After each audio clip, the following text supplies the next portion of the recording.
بەناوی خوای گەورە و میرەبان خۆشەویستان و ئایزان لە هەر جێگایەکان سڵاوتان لێبێت. من ئیبراهیم زیادم پێ خۆشحاڵم جارێکی دیکەش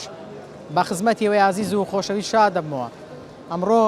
لە بەشێ لە هاوڵاتیان دەپرسم کە سەردانی پێشەنگایان کردووە با بزانم چ کتێبێک زیاتر دەخوێننەوە، لە چ بوارێکا زیاتر دەخوێننەوە، بۆچی زیاتر لە بوارە دەخوێننەوە. بێگومان مرۆڤ پێویستە لە یەکێ لە بوارەکانی ژیاندا خۆی شارەزاتر بکات لە چاو بوارەکانی دیکە، بەڵام نابێت لە یادیش بکاتن کە پێویستە زانیاری گشتی هەبیتن لە بوارە جیاوازەکاندا. بۆیە من ئەمڕۆ لەسەر خوێندنەوە بەگشتی لەسەر ئەوەی کە بزانم هاوڵاتیان زیاتر لە چ بوارێکا دەخوێننەوە پرسیاران لێ دەکەم. ئێوەش وەک هەمیشە بیسەر و بینەرمان بن، لەگەڵمان نابن.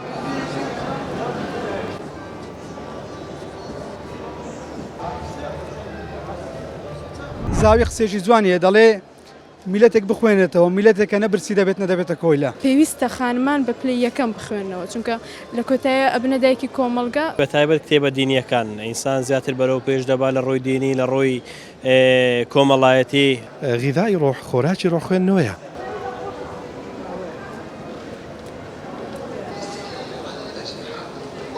سلام علیکم. عەلەیکم سەلام ورحمەتوڵڵاه. ئەمڕۆ با بزانم چ کتێبێک هەڵدەبژێری یان خۆت چ کتێبێک دەخوێنیتەوە؟ ڕاستیم بە شێوەیەکی گشتی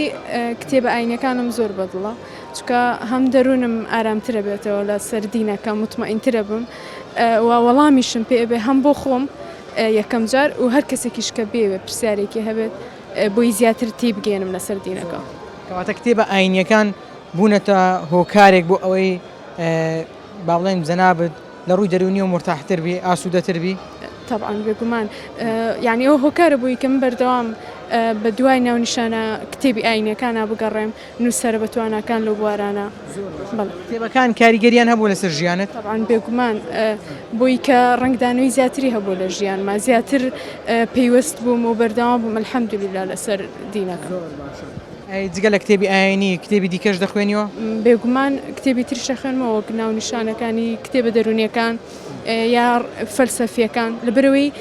زۆر کات ڕەخناگیری لەوانەی کە کتێبە دینیەکان نەخوێننەوە ناونیشانەکانی تر ناخوێننەوە یا وەڵامیان پێنیە بۆ هەنێ بابەتی تر، بۆی پێم خۆشە لە بوارانەشە شارەزاییم هەبێت. بۆ ئێوەی خانمان خوێندنەوە زەحمەت نییە؟ ڕاستی ئەگەر پتێوە بیگونجێنی نا، چونکە خوای گەورە بە شێوەیەک ئافرەتی خەڵق کردو کە توانای کۆنتڕۆلکردنی چەند کارێکە بێ لە هەمان کاتە. ئەسڵەن پێویستە خانمان بە پلەی یەکەم بخوێنەوە، چونکە لە کۆتایە ئەبنە دایکی کۆمەڵگا و مناڵەکانی داهاتوومان یعنی لە بەردەست ئەوانە پەروەردە ئەکرێت. سلام علیکم. عەلەیکم سەلام ورحمەتوڵڵاه بخێر بن سەرچاوم. بزانم چ کتێبێک هەڵدەبژێری؟ والله ئیدی هەڵبژاردننی کتێب دەگەڕێتەوە سەر ڕغبەتی شخصی و هەروەها لەوانەشە بگەڕێتەوە سەر پیشە و ئیشی ئەو کەسەی، بەس لە سەروی هەمویانەوە ئیدی اختیاری کتاب دەگەڕێتەوە سەر ڕغبەت. یا لە خۆت وەکو گوتم ئێستا من لەو نمونەیەکەشی وەک خۆم کە پیشەی ئەکادیمیم کە لەو نمونە لەوانەیە بەشی خۆم بیتن کە زیاتر علومی ئیسلامیە، لەوانەیە زیاتر بچمە ئەو تەڕەفەی، لەوانەشە لە زۆر جار کە ڕغبەتم لە شتی دیتری شێ دەتانم یعنی لا بدەم بەلایانی تاریخە و یان ئەوانەی کە متعلقاتن بە بەشی شەریعە یعنی عادیە دەکرێت، بەڵام وەکو گوتم زیاتر دەگەڕێتەوە سەر ڕغبەت و سەر ئەو پیشەی کە کەسەکە تێیدایە. زۆر باش. ئێستا لە پیشەکەی خۆ دەتەوێت خۆت زیاتر دەوڵەمەندتر بکەی، زیاتر لە بوار دەخوێنیەوە؟ یەک لەو بوارە دەخوێنیەوە، دووش کە تو لۆ نمونە لەوانەیە لە جامیعە کەسێکی ئەکادمی بێ و جە لە مەراحیلەکان یا لە بەکالۆریۆس یا لە ماستەر یا لە دکتۆرە لەوانەیە لەو کاتە زیاتریش پێویست پێبیت کە لۆ نمونە دەتەوێتن اختیاری عنوانە چی بکەی لە بۆ نووسین لە بۆ توێژینەوە، ئەوجا لەو حالەتە لەوانێت زیاتر پێویست بەوەی بیتن کە لە بابەتی خۆت زیاتر بگەڕێی. بەڵام وەکو گوتم اختیاراتی تریشەیە ڕغبەتی شخصی ئەو بابەتانەش دەبینتەوە بە دەر لەوەی بیتن کە تو تەنها لە بۆ مەبەستی ئەوەی بیتن کە لە بۆ توێژینەوە شتانەش بیتن، ئەوجا زیاتر دەگەڕێتەوە سەر و لایەنانە. با بزانم چ کتێبێک دەخوێنیتەوە؟ بەگشتی کتێبە ئاینەکان. بۆچی کتێبە ئاینیەکان؟ پێم وایە ڕەبتیان بە بارودۆخی یعنی ئەوەی کە خۆم ئیستفادەی لێ ئەەکەم بارودۆخی خۆم و ئەو بارودۆخ وەزعی کە ئێستا تێدای واقعی ژیانەی کە ئێستا تێدایەتی پێم وایە ئەوە ئەتوانێت سوودم پێ بگەێنێت. کتێبان تەمان کەڵم کتێبانەکان چوارچێکی گشتی و فراوانە زۆر خۆ ئەوانی تریشم هەر پێ علمەکانی تریشم هەر پێ ئاینە من، بەس مەبەستەکەم ئەوەیە کە ئەوانەی کە بە حاڵتێکی تایبەتەوە نووسراون بۆ ئەم واقعە نووسراون تێڕوانینێکی نوێیان تێدایە ئەگەڕێم بە شوێنە کتێبانە ئەوانە هەڵەبژێرم. بۆچی دەبینین ساڵانە ئەو دەستگایانەی کە کتێبی ئاینی دەفرۆشن زۆرترین کەس ڕوویان تێدەکات زۆرترین خوێنەر کتێب ئاینەکان دەخوێنەوە لەبەرچی پێویستی ئینسان بە واقعەکە معنای وایە کتێبە ئاینیەکان یان بەگشتی با بڵێن سەقافەتی ئاینی ڕۆشنبیرە ئیسلامیەکە لەگەڵ واقعەکەی بەشەرا ئەڕوا هەر جارە و چی پێویست بێ هەر قۆناغێک چی پێویست بێ ئەو عیلاجانە هەیە و کتێبانە هەیە ئەو وەزعشی ئەکرێتەوە چۆن بڵێ بەپی بارودۆخەکە کتێبەکە مەوجودە ئێستا من ئەچیتە کتێبخانەی تریان شتی تر کە لە مەجالێکی ئەدەبیایە تەماشاکەی هەر شتی کۆنە تاریخە چوزانم شتێکی نوێی پێ نییە کە من ئەم واقعی کە ئێستا منی تێدایە ئەم بارودۆخی کە ئێستا منی تێدایە جوابم بداتەوە لەناو کتێبە ئاینیەکانە ئامەم دەست ئەکەوێ پێم وایە احتیمالێ هۆکاری سەرەکیەوە بێت چۆن جەستە پێویستی بە خواردن و خواردنەوە ئۆکسزینا ئەوایش ڕۆح پێویستی بە خوێندنەوەیە یعنی خۆراکی ڕۆح بەڕاستی خوێندنەوەیە زۆر باشە لەگەڵ کام بەشی کتێبە زۆر هاوڕێی با بڵێم لە چ بابەتێک زیاتر دەخوێنیەوە بۆ نمونە ڕۆمانە شاعرە چیرۆکە کتێبی ئاینی نەکتێبی زانستیە کام بەشەیان زیاتر دەخوێنیەوە بەگشتی من یعنی هەمە زۆرە کتێبەکان سیاسیە مێژوویە گەشە پێدانی مرۆیە شعرە بەڕاستی ینی حەز بە هەموو کتێبان ناکەم بیرەوەریەکانن بەگشتی ینی لە هەموو بارێک کتێبە خوێنمەوە الحەمدولillah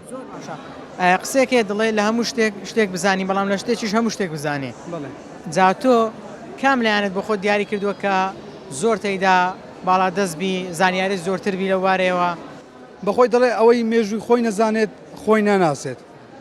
و ئەوەی دوژمنی خۆی نەناسێت دوژمنی خۆیەتی با باشە ئینسان ینی شارەزای مێژووی وڵاتان و مێژووی هەرێمی کوردستان بی جەخت لەسەر مێژوو و بیرەوەریەکان بکاتەوە بەڕاستی چکە دوو کتێبی گرنگن لۆ کۆمەلگا بەڕاستی لەکەی کتێبی مێژووی دەخوێنیەوە تقریبا ئەمن لە سەرەتای ساڵی 2021ەوە بەگشتی دەستم بە خوێندنەوە کردیە الحەمدولillah سوودی زۆری پێگەیاندیە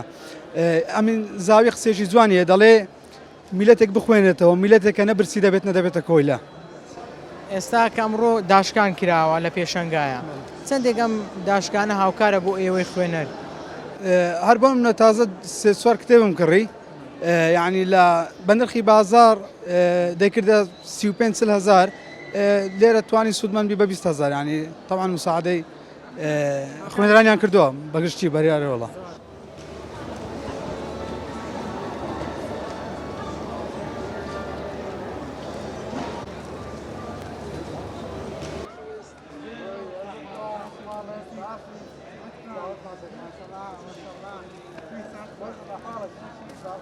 السلام علیکم وعليكم السلام ورحمة الله وبركاته.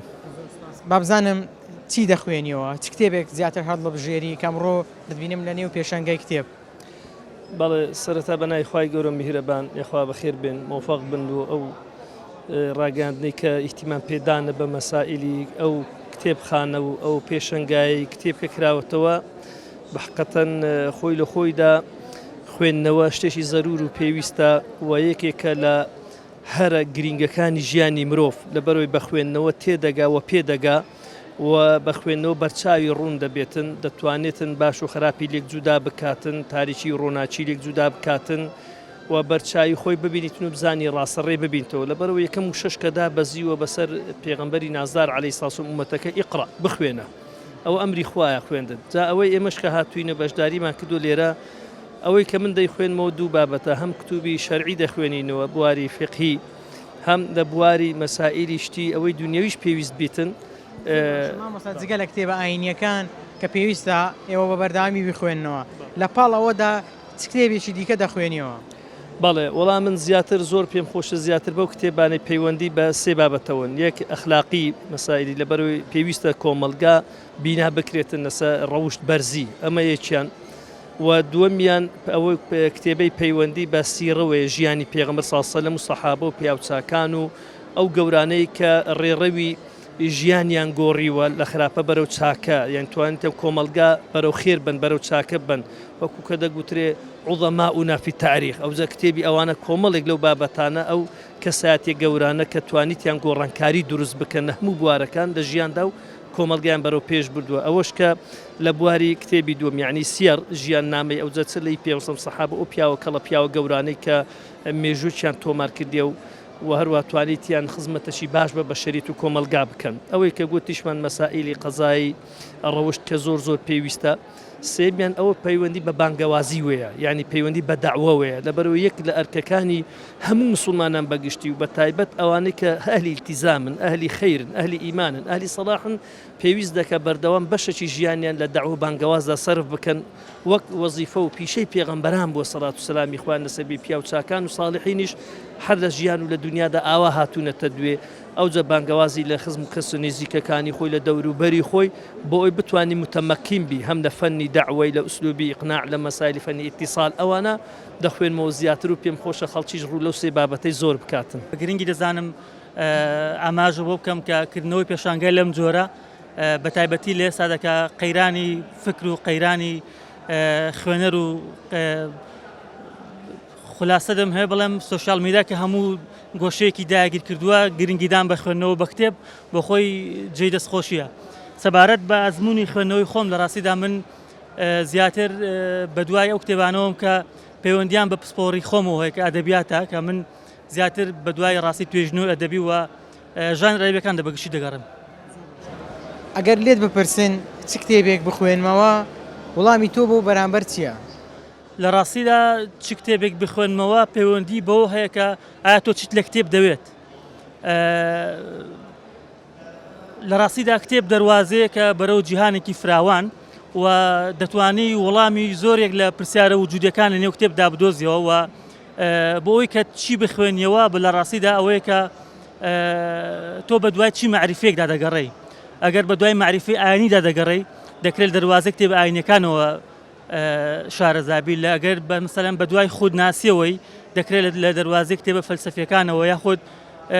ئیدر کۆی بوارەکانی تر ئەتۆ توانی لە ڕاستیدا کتێب دەواازەیەکە کە بۆ خۆ پێگەیاندن بۆ ئەوەی کە دنیایەکی فراوان و ڕۆشنبیریک فراوان بەدەستبێنی چۆن دەخوێنیەوە ڕۆژانەیە مانگانەیە یان ڕۆژێ چەند دەخوێنیەوە؟ بەڵێ ئەلبەتە پەیوەندی نێوان کتێب و خوێنەر دەوەسێتە سەر ئەوەی کە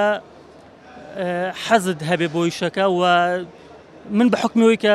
وەک باسم کرد پسپۆڕیم ئەو بابەتێ لەوانەیە وا پێویست کات وەکو ینی خوێنەرێکی ئاسایی کە لەوانەیە بەس بۆ چێش بخوێنێتەوە بۆ من فەرقی هەبێت چکە من وەک باسم کرد بواری پسپۆری ڕۆژانە چەند دەخوێنیەوە؟ لە ڕاستیدا بە دیاریکراوی ناتوانم تەحدیدی کەم بڵێم ئەوەندە بەڵام لانی کەم ڕۆژی سەرێک لە کتێب دەم ینی هیچ ڕۆژێک لە ڕاستی دەتوانم بڵێم ئەگەر بەڕەهایش نەبێت بەڵام بە شێوەیەکی ڕێژی دەتوان بڵێم کەم ڕۆژەیە کە من نەخوێنمەوە بەڕاستی. سلام علیکم. وعلیکم السلام ورحمة الله وبركاته. خوێندنەوەیە چۆنی؟ والله الحمد لله باشم تا ڕادەیەک زۆر باش دەخوێنمەوە هەر کاتێک وەزارم هەبێت یعنی بە پێی کاتەکەم زیاتر بە موبایل خەریک نیم هەر دەڕۆم ئەخوێنمەوە کتێب. ئەمڕۆ چ کتێبێکت هەڵبژارد؟ والله ئەمڕۆ یەکەم دانەکە کڕیتم ناوی چی بوو؟ لە ئارامگرتنەوە بەرەو پاداشت. زۆر باشە کتێبەکە بە بەرگەکەی و بە ناونیشانەکەیەوە دیارە کە کتێبش با بڵێن ئاینیە بۆچی زیاتر کتێبی ئاین دەخوێنیەوە؟ والله ئەوەندەی پادەش لە دنیا کۆ بکەیەوە لە ئاخرەتەکەت باشترە ئێستاەوە دەتەوێت توێشی بۆ قیامەت کۆکەیە ئاکیت کتێبانەی کە دەیخوێنیەوە کاریگەری لەسەر ژیانت هەبووە؟ بێگومان هەبووە زۆر زارانی هەندە کتێب خوێندیوەتەوە کە دەبینیم ئەو سیفاتە خراپە پاشگەز بوومەتەوە لێ. تۆ لە کێوە دەخوێنیەوە؟ والله لە مێژە زۆر لە مێژانی تقریبا بەس لە کاتێک پۆلی هەفتی ئیمتیدایی بووم ئەو کات دەستم پێ کردەوە. پێدوانی بەشەی لە کتێبە ئاینیەکان نرخەکانیان گرانن؟ تا ڕادەیەک باشە بەس لە چاو باریدارای ئێمە باش نییە ینی. بینیم سەیری ئەوم کتێبت دەکرد بابزانم لەگەڵ خوێنەوەیە چۆنی؟ والله الحەمدولillah تا ڕادەشی باشم لە خۆی بەزیادبی باستشتاش ڕامان لە خۆنیە تا باشتر بی باشترە بەنسبە کتێب خوێندنەوە زۆر باشە بەرێ. چ کتێبێک هەڵبژێریت؟ والله ئەو کتێبانێت بە تایبەت کتێبە دینیەکان ئینسان زیاتر بەرەو پێش دەبا لە ڕۆی دینی لە ڕۆی کۆمەڵایەتی تا پێی بکرێن ئینسان کتێبی دینی بخوێنیتەوە باشە مامۆستای بەڕێز. بۆچی خەڵک زیاتر کتێبی ئاینی دەخوێنێتەوە لە بەرسی ئێستا دەبینین لە پێشەنگای کتێبە ئەو دەستگایانەی ئەو ناوەندانەی کە کتێبی ئاینی دەفرۆشن خەڵکێکی زۆرتر ڕویان تێدەکات لەبەرچی بەێ مامۆستاوەکو قسەی جەنابیشت زۆر جوانە ئەوانەی کەوا کتێبی ئاینی زیاتر ئەوان دەفرۆشن لەبەر ئەوەی ئەمە بە خۆفرەتمان ئاینی پیرۆزی ئیسلام لە ناو دڵ و دەرومان زێگیر بووە ئەو کتێبانە شۆمان لێ دەکەن کەەوە زیاتر هانمان دەدەن و ئەوی ئاینی پیرۆزی ئیسلام لە دڵماندا خۆشەویستتر ببی زیاتر ڕوون بیتەوە ئاینی پیرۆزی ئیسلام لە دڵماندا و عنی لە ئیش ڕۆژانەمە بەکاری بینین ئەمە ئاینی پیرۆزی ئیسلام لە ئەوەیە زیاتر یعنی زیاتر بەرچاوڕوونیمان زیاتر بی مامۆستا گیان.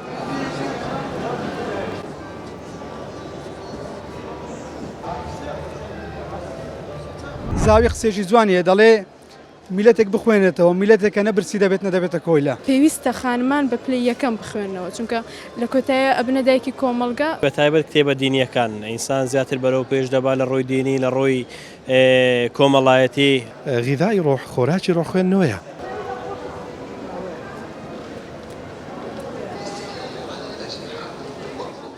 بەڵێ خۆشەویستان لە پێشەنگای کتێب جیالەوەی کە خەڵکێکی زۆر دێت بۆ کتێبە دڵخوازەکانی خۆی بکڕێت چینێکی شەیە ئێمە لە بیریان نەکەین ئەویش چینی منداڵە کە لە نێو پێشەنگا دەبیندرێن بەڕاستی مای خۆشحاڵەیە جا من ئەمڕۆ لە بەشێکیان دەپرسم بە تایبەتی ئەم کتە جوانە بابزانم سڵاوی خوارد لێبێت سلام علیکم لەگەڵ کتێب خوێندنەوەیە چۆنی ڕای باشم حەیبیمنەوە زۆر باشە یا خوار باش بی لە کەیەوە دەخوێنیەوە من لە قوتابخان دەخوێنم زۆر باشە چ کتێبێک زیاتر دەخوێنیەوە من وڵای کتێبی حەرەبی کتێبی عەرەبی زیاتر دەخوێنیەوە باشە بۆچی کتێبی عەرەبی زیاتر دەخوێنیەوە تاکە فێرە عەرەبی بم ئەی ئافرین یعنی دەتوێت خۆت فێرە زمانکەی بەڵێ ئەی ئافرین چێ گوتی خۆت فێرە زمان کە بە حەزی خۆت بوو یان پێیان گوتی بە حەزی خۆم و دایک باوکم پێیانوتم زۆر باشە ئەو کتێبانەی کە دەیان خوێنی و بە عەرەبی زیاتر لە چ بوارێکن وڵای باشن نا کتێبی ئاینی دەخوێنی و بە زمانی عەرەبی ئەویش دەخوێنیەوە زۆر باشە ئەی کتێبە کوردیەکان کامەی دەخوێنیەوە زیاترنەوەی کورد باش کام کتێب زۆر بەلاتەوە چێژ بەخش بووە ئیسیفادە لێ کردیا ناوی کتابەکەی چییە؟ کتێبی ئاین وەکو قورئان و کتێبکەوە ڕۆشتی بەرزی تێدا بێ لەگەڵ کتێب خوێنەوەیە چۆنی؟ الحەمدە زۆر باشم زۆر باشی؟ الحەمدە ئەوە پێم بڵێت چۆن ئاوا زۆر باشی لەگەڵ خوێندنەوەیە؟ هەلمداریەوە لەکن مزگەفتە چکنە خۆمان لەکەم مامۆستاکەم فێرە خوێندنەوە بمە ینی تۆ لە منداڵیەوە دەخوێنیەوە بەرە زۆر باشە ئێستا تەمانت چەندە؟ 14 ساڵ ئەو کتێبانەی دیان خوێنیەوە زیاتر لە چ بوارێکان؟ لەبارەی سیرە پێسەم و فقه و ئوسوول فقه یافرین خۆت حەزت کردووە لەو بارە زیاتر بخوێنەوەیان پێیان گوتی بڕۆ کتێبی ئاینی بخوێنەوە ناخۆ حەزم لێبوو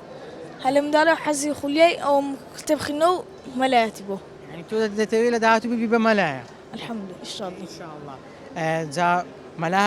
مامۆستای ئاینی لە چاو خەڵکی دەبێت زیاتر بخوێنێتەوە وایە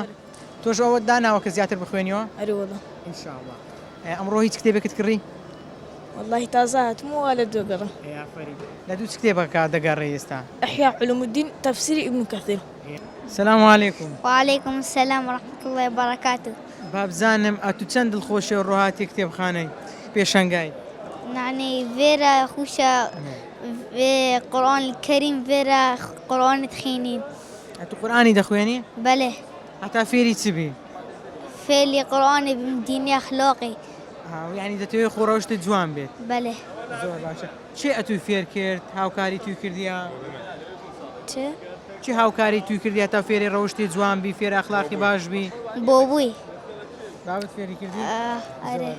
دەچیە قوتابخانە دەچیە مەکتەبی؟ بيجيت دەچیە مەکتەبی؟ بله اسمها مدرسة بله سەفی چەندی؟ سه ابتدائية زۆر باشە هەوڵ بدە بخوێنەوە بە بەردەوامی باشە؟ بله اسمها مزقفتة نفيجت كام مزگەفتێش؟ بله ئافرین قرآن ما يو كريم عن شر پیغمبر ما تأخذ حاجة كان أخلاق ما دين ما تربية ما ئافرین ئەتوو لە بۆ نێژەکانیش دەچێ مزگەفتی؟ بله ئافرین بەردەوام بە باشە بەێ ئەوڕۆ حەزم کرد بێم پێشاندا بۆ کتێبکڕین بۆ زانینی زانیاریەکان باشە با بزانم بۆچی کتێب دەخوێنیەوە بۆ ئەوەی کە فێرە زانیاری بم لە سەبارەت بە ئاینەکەمان و پێغەمبەرانوان بۆیە هاتم بۆ پێشانگایەکە. زۆر باشە پێم بڵێ کتێبی دڵخوازی خۆت کڕی؟ جارێ وا ئەگەڕم بەلای پێغەمبەرەکانمەوە. دەتەوێت کتێب دەربارەی چی بخوێنیەوە زیاتر؟ زیاتر بەلای پێغەمبەران و زانیاریەکان سەر کاتێک زانیاری دەتەوێت کتێبی ئاینی بکڕی؟ بەڵێ. هەوڵ بدا ئەو کتێبانەی کە بە سوودن لەگەڵ کەسێک ڕاوێژ بکە ئیسفادەی لێ دەکەی لێستاوەش خۆت ڕابێنە کتێب بخوێنەوە.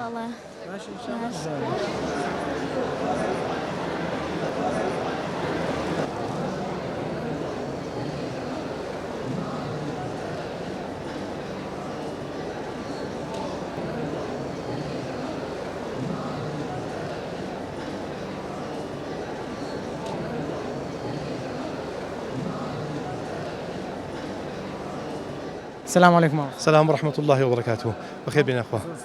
گرنگی خوێنەوە بۆ تاک بۆ مرۆڤ چییە؟ مرۆڤ لە دوو بەشی پێکاتەوە جەستە و ڕۆحە غذای ڕۆح خۆراکی ڕۆح خوێندنەوەیە هل بروش اقرأ باسم ربك الذي خلق هل بداية تكوينك خوي يقول عز وجل كفالتي تكويني جست إنساني كردوا لعلقة وهتاوكو دي خلقيني إنسان بلام تكوين الروحي وعقلي كيتو بيوست بخوتها بزهد ما ندوني خوتها بيوست بإقراءها هل بروش ما ناوش زور زوان كذلك أمتي إقراء أمتي إقراء وكو بيوست دخوينتوا لا والله يعني مع الأسف يعني وكو بيوز حسب إحصائيات تاني كلا بردسته كمقارنة بيذا كاين ناخوش زور يعني قراءة كان لآستي مطلوب نية خوينو كان لآستي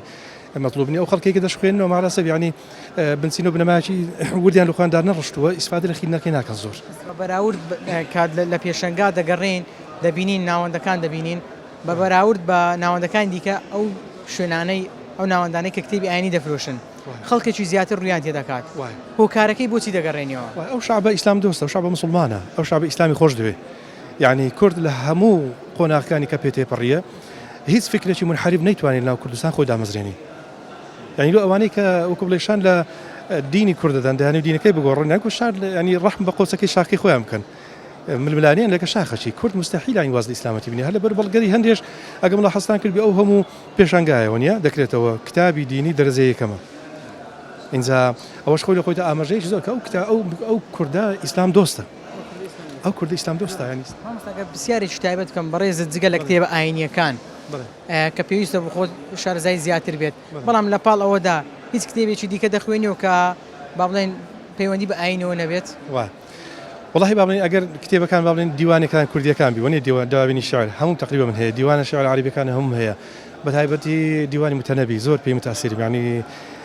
زور بي بابلين كان كذا بيتقدم مثلا ما عنده دبي مفروض ويا زوجي توزق بقوري ونيا رودا كم ديوانا نايج وكو باخسو قلزاري شي زور عجيب تدا مثلا تبنى ناو الدنيا معاني أو بابتانا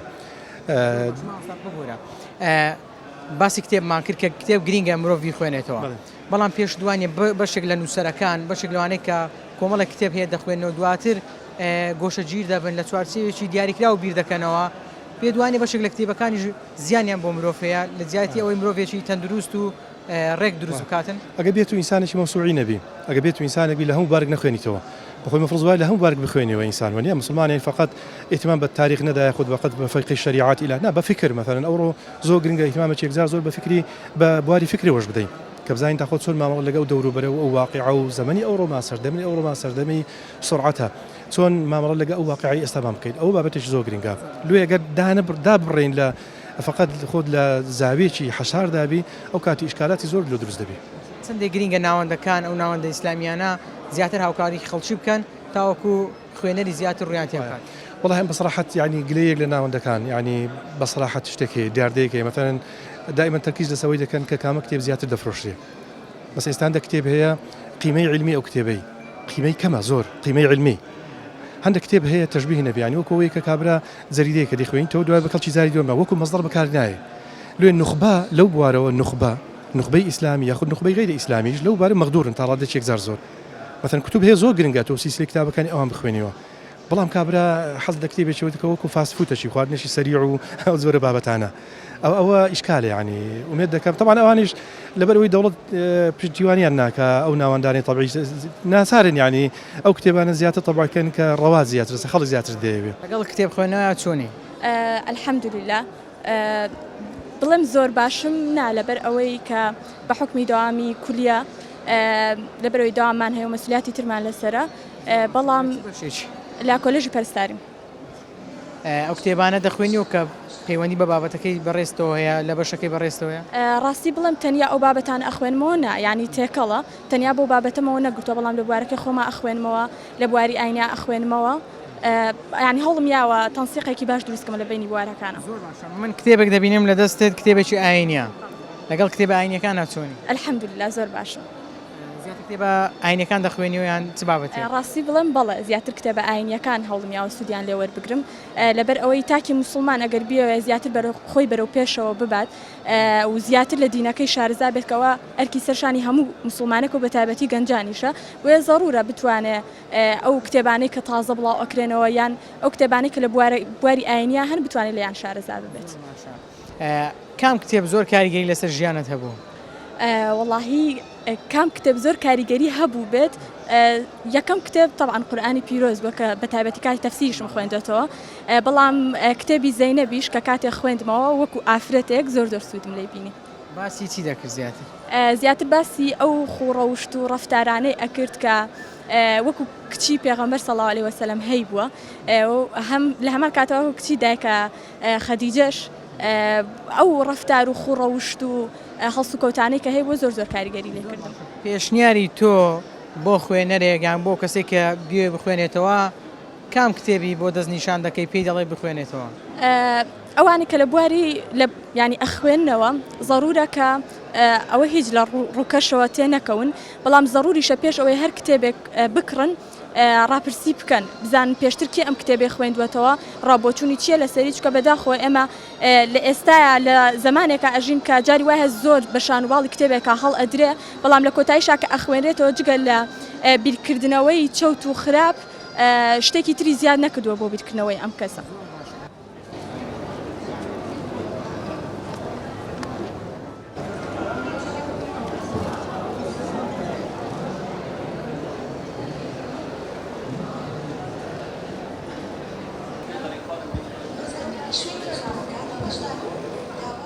لەگەڵ خوێندنەوە بەگشتی چۆنی یعنی زۆر باش نەوە چکە ئەوەندە حەز لە خوێندم ناکەم بەس حەمدلله هەندێک جارش دەخوێنم ئەو کتێبانەی کە دەیان خوێنیەوە بە کوردین بە عەرەبین بە ئینگلیزین بخۆی زیاترین شت بە عەرەبی بەس بە ئینگلیزیش یانی دەخوێنم باشە ینی کتێبی ئینگلیزیش دەخوێنیەوە بەڵێ ئینگلیزیەکەت چۆنە باشە الحەمدلله باشە لە عەرەبیش باشی دەگەی کتێبە عەرەبیەکان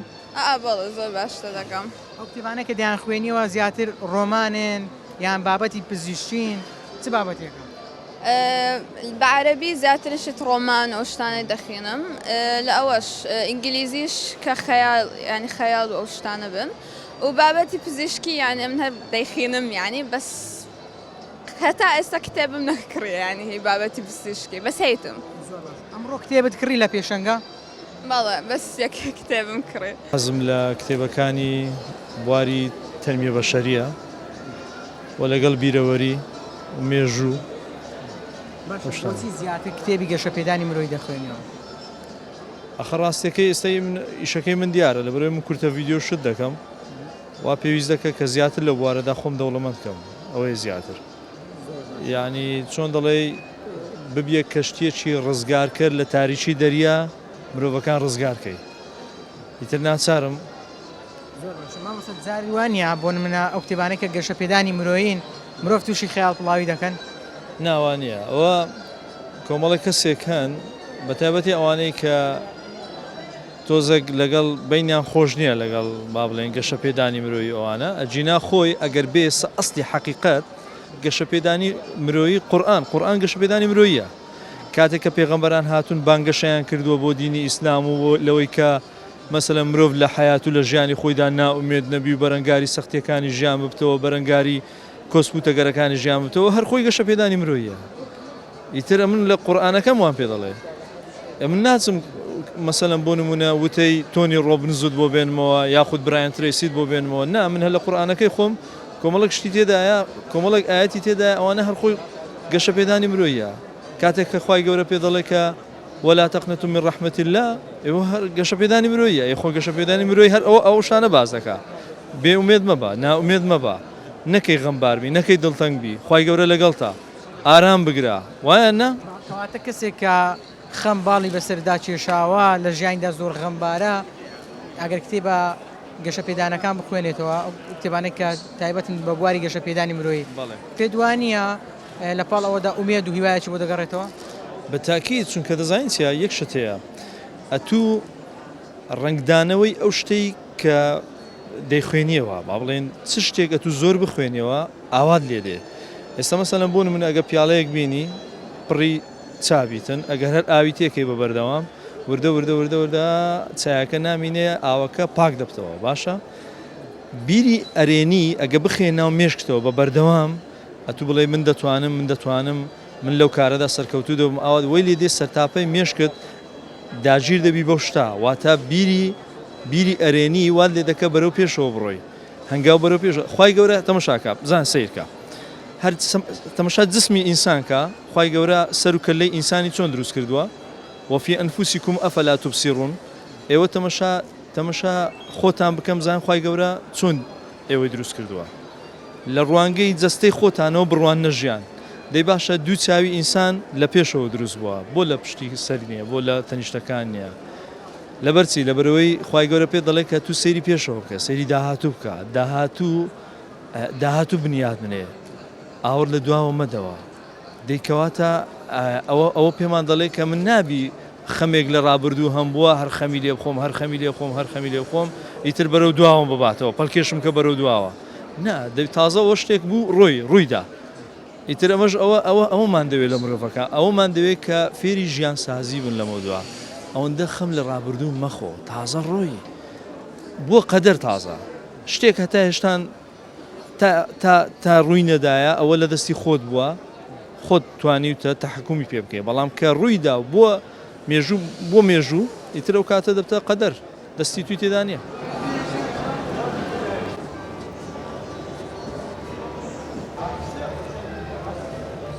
زاوی قسێکی جوانیە دەڵێ میلەتێک بخوێنێتەوە میلەتێکە نەبرسی دەبێت نەدەبێتە کۆیلە پێویستە خانمان بە پلەی یەکەم بخوێنەوە چونکە لە کۆتایە ئەبنە دایکی کۆمەڵگا بە تایبەت کتێبە دینیەکان ئینسان زیاتر بەرەو پێش دەبا لە ڕۆی دینی لە ڕۆی کۆمەڵایەتی غیدای ڕۆح خۆراکی ڕۆخوێندنەوەیە